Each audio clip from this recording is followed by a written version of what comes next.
Today we're talking about how to listen better to what your child is telling you. Sometimes your child could be trying to tell you something long before they're actually ready to tell you what the thing is that they're trying to say. And this could come in the form of feeling out the water of a conversation. So maybe they make comments about the opposite gender before they're ready to tell you that they are transgender. So they might comment on Sally's nail polish and what a lovely color that is. Don't you think so, Mom? Or they might talk about, in the case of my son Leo, how easy men have it, and how easy it is to carry a wallet versus a purse, which is so cumbersome. Um, and so little things that at the time may not really mean anything and weren't really a big deal. But looking back with new information and a different lens to view those kind of comments make more sense than they did at the time, right? Other times, your child may have a conversation with you and you may have a different understanding of what they're trying to tell you than what they're actually saying. And so that can lead to frustration and conflict for both you and your child. And so it's hard sometimes to have a conversation with your child when the understanding of what the conversation is different for the both of you. And then other times your child could go to have a conversation with you and you may not be in the right frame of mind to be having a conversation with your child or anybody because of things that are going on in your life that have nothing to do with your child. Maybe it's stress at work or stress due to health or other family matters. And so your child goes to have a conversation with you about something that feels really important to them. And they engage in that conversation. And instead of telling your child, hold on a minute, could we maybe talk about this at a later time? You engage in that conversation with your child, but you're really not giving it your full attention. And you kind of nod and half pay attention. And so your child feels like you heard and understood what it was that they were saying, but you really didn't. And so they leave the conversation thinking that you have taken in the information that they tried to tell you, when in reality, you really only half or partially or didn't hear what they were saying at all.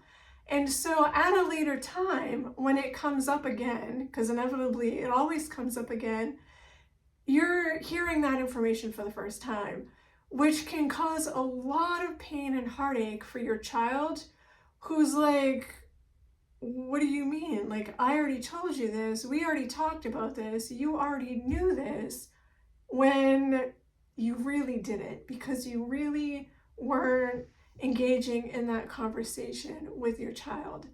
So there's ways that we can be better listeners with our kids, right? And so I have like three tips on how to be or how to listen better when it comes to talking with our kids about important topics. The first is to keep an open mind about whatever it is that you're in conversation with your child about, right? So don't think about how you're going to respond while they're talking, which, I mean, these are good tips for talking to anybody, really, not just your child. Don't be thinking about what it is that you're going to say, and then refrain from judging whatever it is that the conversation is about. Just engage in that active listening and give them your full attention so that they feel supported and loved in that moment that you're having that conversation with them. And then two, really think about what they're not saying, right? So sometimes, especially during a hard conversation, we tend to say some things, but we refrain from saying sometimes what it is that we really want to be saying because we're afraid about how the other person is going to respond. And so think about what's going on with their child. Like, what is their body language telling you? What is their tone of voice saying to you? What are you hearing behind the words that could indicate something more that they maybe want to tell you, but they're feeling really hesitant? And then ask some questions that might help them maybe give that information because you've already brought it up. You've already kind of led them into that deeper conversation. And then third, ask questions only to clarify what you don't understand about what they're saying, or to further your understanding of the topic. Like, don't ask questions just for the sake of asking questions. My oldest says I ask too many questions, but I feel like with them, it's because they don't always offer all the information that's necessary when they're sharing about anything, really. So sometimes those questions are necessary. They don't always think so. So I'm trying to be better about asking less questions, but sometimes questions are necessary. But think about sometimes, is this question necessary in the context of this conversation?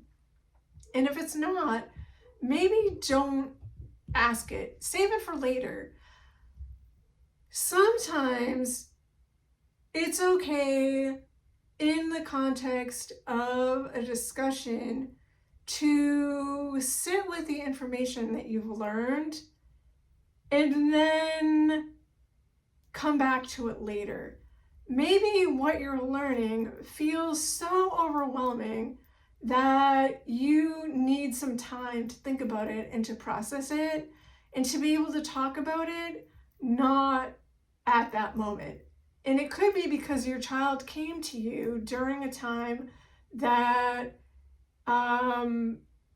you were busy with something else, you had a lot on your mind for work, you were in the middle of a crisis dealing with somebody else, and what they needed to talk to you about was really important, and you wanted to be able to give them your full and undivided attention, and also what they told you felt very overwhelming.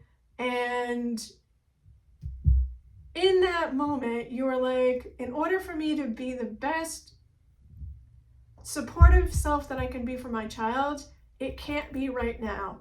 So what you can do, and I need to wrap this up before it gets too long for Instagram, is say to your child, I really love you, and this is really important, but is it okay if I sit with what you've just told me and we come back and talk about this later? It's okay to be who you need for your child in that moment, and also be able to be who you need for yourself in that moment as well. And we'll talk more about all this soon.